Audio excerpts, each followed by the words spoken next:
melihat istrinya itu berduaan sama pria lain. Duanya itu Iya sih, Kak, udah dipecat, gak ada dana pensiun.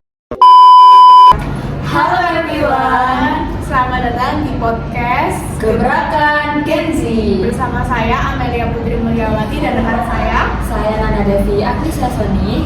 akan menemani Anda selama 20 menit ke depan. Wah, kira-kira dalam 20 menit ke depan kita ngapain aja sih, Nen? Pastinya kita membahas hal-hal yang lagi viral nggak sih? Wah, menarik banget nih kayaknya. Tahu gak sih, kalau zaman sekarang itu lagi marak-maraknya perselingkuhan. Gak dari kalangan dewasa sama remaja aja, tapi perselingkuhan tuh juga bisa datang dari pegawai. Kira-kira pegawai apa? Apa ya? Kan kalau misalnya di Indonesia kan banyak tuh pegawai macam-macamnya. Mungkin BUMN atau PNS atau ASN. Enggak sih, lebih tepatnya benar ASN. Wah, sangat menarik untuk dibahas. Kira-kira Amel udah baca beritanya mungkin atau gimana nih Mel? Bisa dijelasin mungkin? Jadi aku baca dari website kalau sebanyak 25% dari keseluruhan pengaduan pelanggaran kode etik dan kode perilaku aparatur sipil negara ini dilaporkan ke Komisi Aparatur Sipil Negara adalah kasus perselingkuhan dan rumah tangga ASN. Tanggung jumlahnya sebanyak 172 kasus. Wah, kira-kira angka yang sangat besar banget ya buat kasus perselingkuhan itu ya.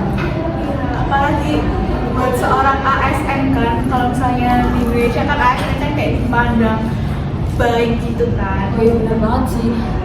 Jadi gimana kalau kita itu aja ya, panggil narasumber aja mungkin ya, yang tentunya punya penjelasan yang lebih detail lagi mengenai kasus yang kita bahas di podcast kali ini. Oke, langsung aja kita panggil narasumber kita, nggak usah pakai lama-lama. Selamat datang buat Ika, Nadia, dan Halo. Julia. Halo. Halo guys. Halo. Gimana nih kabar kalian? Alhamdulillah sih masih baik, walaupun ini suasananya panas banget sih di Surabaya ini. Iya bener banget, satu orang harinya bisa 5 bayarnya, ya Allah panas banget ya pastinya. Terus kira-kira perjalanan ke sini gimana? Terhambat atau lancar-lancar aja nih? Tadi perjalanannya iya sih macet banget sih. Ada konvoi-konvoi gitu, jadi udah panas, macet, aduh pusing. Iya pusing banget. Oke. Kita mau bahas apa lagi? Kita mau bahas tentang perselingkuhan seorang ASN. Mungkin kalian mengetahui beritanya kan, karena itu viral. Nah, Iya sih tahu, itu kan yang dari Mojokerto itu. Saya kan Mojokerto ya. Oke. orang asli. Iya bener banget ya. Berarti kita bisa menggali beritanya sampai ke akar-akarnya nih, karena kan orang Mojokerto asli. Aduh ya nggak gitu juga ya kan. Ya saya dari kalangan desa itu kan udah di tingkatnya kabupaten ya. Pastinya banyak berita yang masih disembunyikan ya. Gimana ya jelasnya? Jadi itu yang setahu aku sih ya, itu ada seorang oknum ASN Pemkab Mojokerto itu kalau nggak salah berinisial RP ya, kalau saya baca berita-berita itu melakukan perselingkuhan dengan rekan kerjanya yang merupakan pegawai honorer di tempat yang sama, yaitu Pemkab Mojokerto itu. Itu nggak habis pikir sih ya. Oke. Gimana sih ya, kok mereka bisa sampai kepikiran kepikiran buat selingkuh loh. Padahal kan sama-sama pasti kan punya pikiran kalau ASN itu gak boleh gimana-gimana gitu, harus patuh. Kok ya bisa sampai pikiran buat selingkuh, apalagi samarkan kerjanya. Ya, jadi gini tuh ceritanya. Sebelum ketahuan selingkuh itu suaminya itu awalnya tuh udah curiga gitu, kayak punya feeling kalau misalnya istrinya tuh beda gimana gitu. Terus jadi suaminya cari tahu nih, mulai cari-cari bukti istrinya itu selingkuh atau enggak. Terus gak lama kemudian itu teman sama warga-warga sekitar itu menggerebek sebuah rumah nih di perumahan Dahayu, desa Sambiroto, Soko, Mojokerto pada Selasa pada tanggal 2 September ini, sekitar sore hari jam 4. Ya. Jadi setelah mendobrak pintu kamar itu, suaminya itu langsung kaget nih melihat istrinya itu berduaan sama pria lain. Keduanya itu nggak bisa menangis. Waduh, benar banget sih itu. Bahaya sih. Zaman sekarang walaupun remaja kan udah maraknya gitu ya, kayak pernikahan dini gitu udah, aduh, ngeri banget ya. Makanya kita harus menjaga. Iya, kita sebagai perempuan juga harus menjaga marwah perempuan. Iya. Di luar nalar banget ya sampai ketahuan kayak gitu. Iya, benar-benar menjaga diri. Kira-kira penyebabnya apa sih kalau boleh tahu? Kalau dari penyebabnya itu aneh banget sih menurutku, karena kan keduanya itu sama-sama kerja, jadi ini bukan dari segi ekonomi ya yang mereka kurang, karena kan RP sama suaminya itu kan kerja, mas mereka kaya dong. Iya sih. Nah yang jadi penyebabnya itu karena kurangnya komunikasi aja, jadi si RP ini merasa kurang diperhatikan sama suaminya, sehingga dia selingkuh tuh sama temennya yang satu kantor. Nah kan satu kantor tuh jadinya mereka deket deh. Oh berarti ambil celahnya gitu ya? Iya, kayak cilek gitu ya, kayak zaman sekarang. Udah kayak anak remaja ya? Iya, kayak anak remaja aja. Padahal udah sama-sama Iya, sama-sama berkeluarga kan. Mirip banget sih ya, rumah tangga yang mulanya harmonis gitu kan. Kalau saya tahu sih ini berjalan hampir 12 tahun loh. Lumayan Ya, lama. lumayan lama juga. Dikaruniai 2 anak. Itu kan udah menjadi prioritasnya seharusnya ya kan, untuk keluarganya gitu, kayak gimana ya, pastinya juga mikir lah ya, ada anak dan suaminya di rumah, pastinya mikir kayak harus gimana berperilaku gitu supaya dicontoh anak-anaknya. Nah ini malah selingkuh itu kayak udah di luar nalar banget gak sih? Iya, kasihan juga sih sama anaknya ya. Terus keganggu kok bisa mamaku sama papaku lagi gitu ya. Iya bener banget Ya sih. Allah, Apalagi beritanya viral. bener banget Mel. Sungguh miris sih kalau saya dibayangkan. Iya, bener banget. Ya Allah, aku kalau bayangin tuh gak sampai segitunya kok bisa.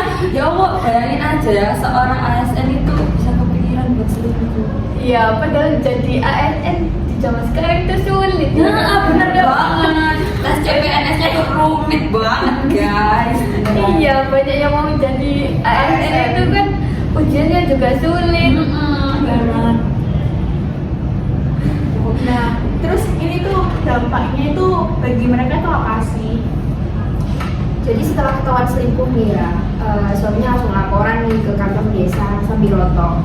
Udah laporan terus kayak gak ditangani dengan serius gitu. Jadi suaminya langsung kayak kesel gitu, langsung melaporkan istrinya nih sama yang cowok tadi ke unit PPA Satreskrim Polres Mojokerto pada Rabu tanggal 3 September. Jadi kasus ini udah masuk ke jalur hukum, langsung dilaporin mereka berdua biar kayak jerah gitu.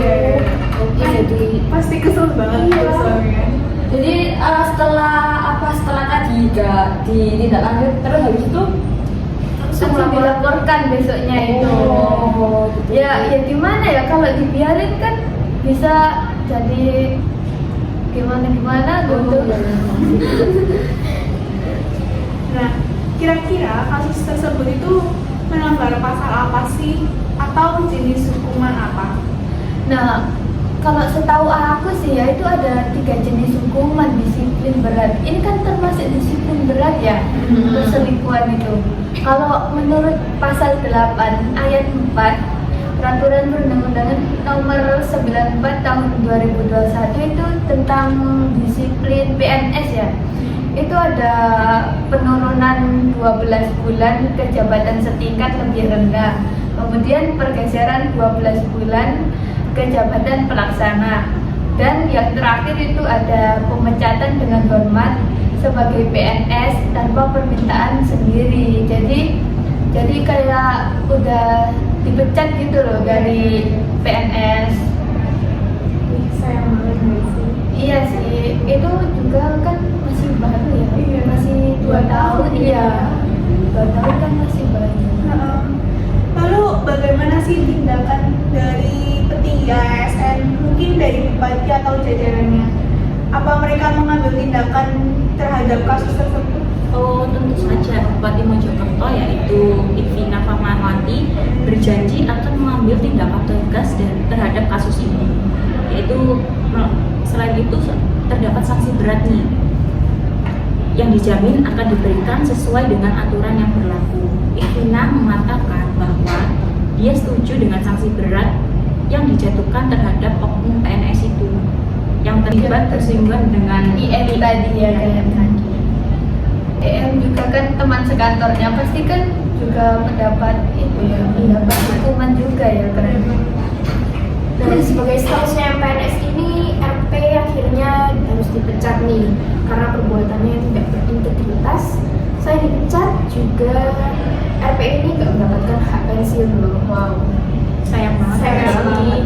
Iya itu kan udah penantian bertahun-tahun ya kan. Pasti kita lulus SMA terus kuliah itu daftar CPNS itu kan pasti harapannya untuk jaminan hari tua ya. Iya. Iya. Apalagi pensiun itu bermanfaat banget. Iya sih. Masa yang akan datang. Nah, ini tuh ada kaitannya nggak sih sama pencabutan hak penerima pensiun atau memang sudah ada aturannya?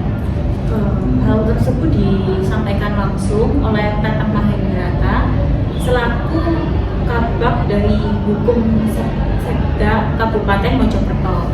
Nah, berdasarkan situasi dan kondisi status kepegawaian oknum PNS yang melakukan perselingkuhan tersebut, ada dirinya belum bertugas dengan masa minimal 20 tahun.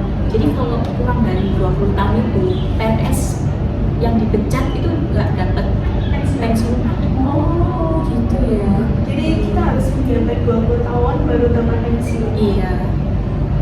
Oh ya, mengabdi kepada negara. Dan itu juga kan si RP ini belum berusia 50 tahun. Dia kan kalau nggak salah masih 34 tahun ya. Jadi Kalau masih aku baca newbie mungkin. Ya bukan newbie ya. Ya maksudnya kan dia belum senior banget di kalangan ASN gitu. Paling kan baru 2 tahun.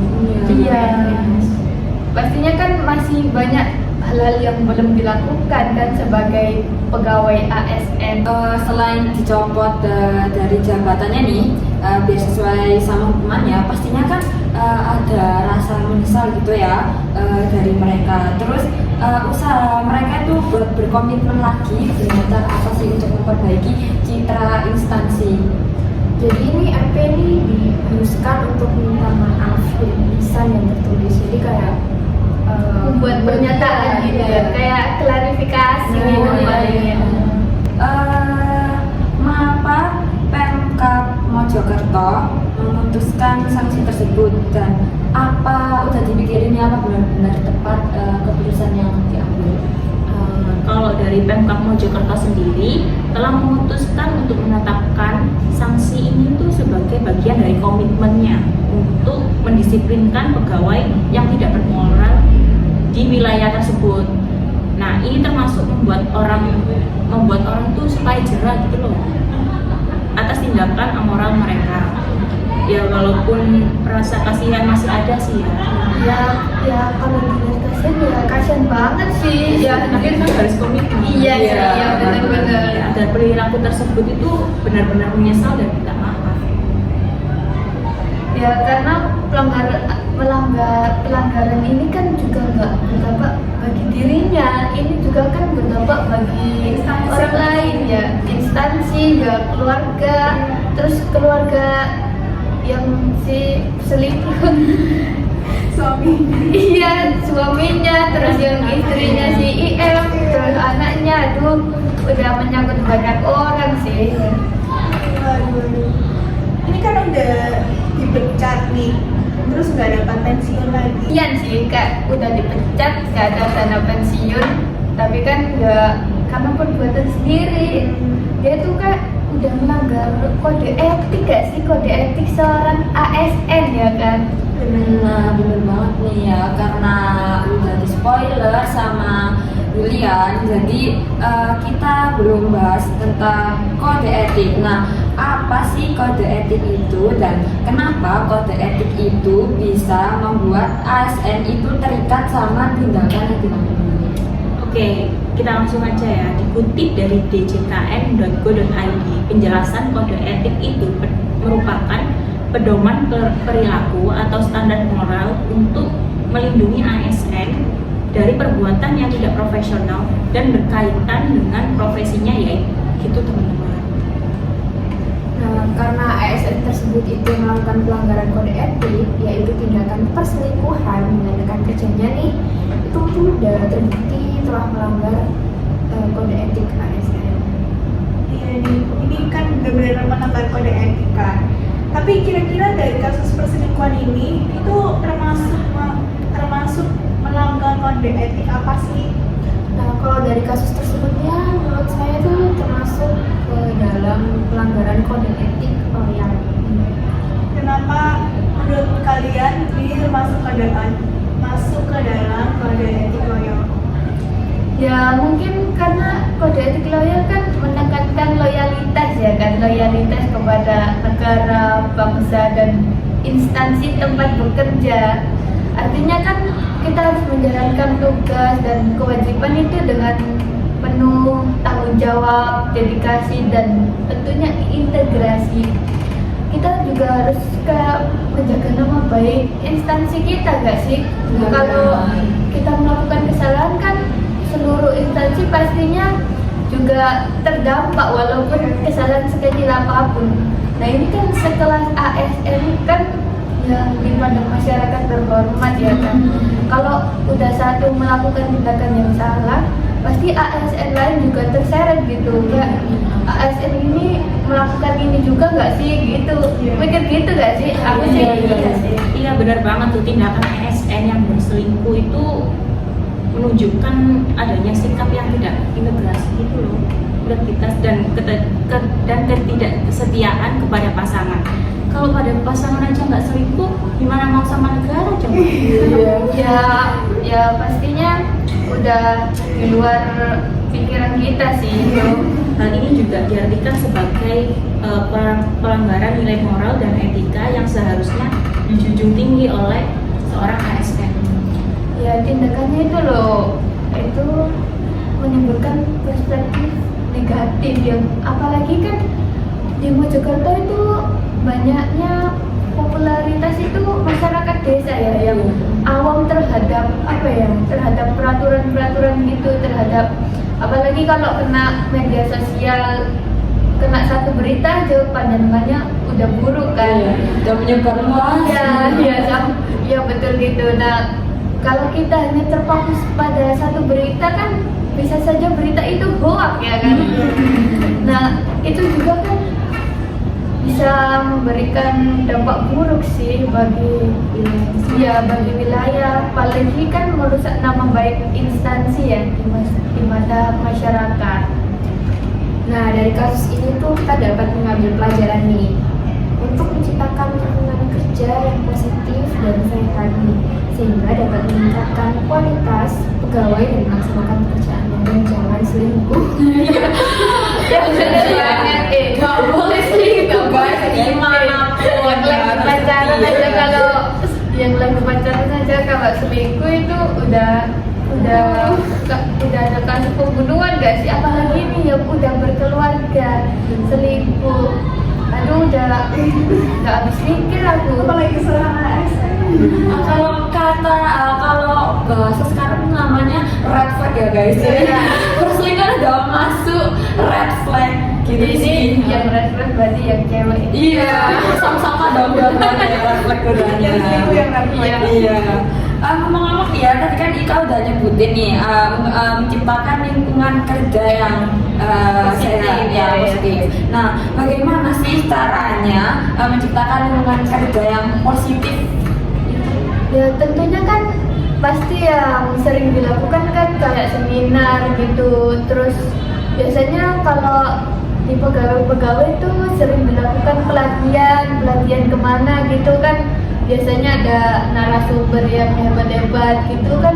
Itu untuk meningkatkan kesadaran pegawai ya, untuk lebih bertanggung jawab, berintegritas pada pekerjaannya gitu, dan pastinya tidak melakukan hal-hal yang dilarang dalam peraturan, dan untuk menghindari hal-hal yang tidak diinginkan, yang melanggar kode etik tentunya ya kan.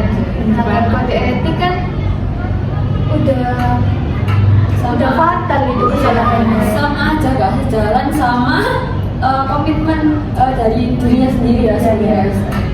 Bener banget tuh dari sini kita bisa ambil beberapa poin penting nih, bahwasanya kode etik ASN itu bukan hanya sekedar aturan tertulis, tapi juga cerminan nilai-nilai moral dan etika yang harus dipegang teguh oleh ASN itu sendiri. Jadi bukan hanya sekedar peraturan tertulis aja, tapi juga mencerminkan perilakunya.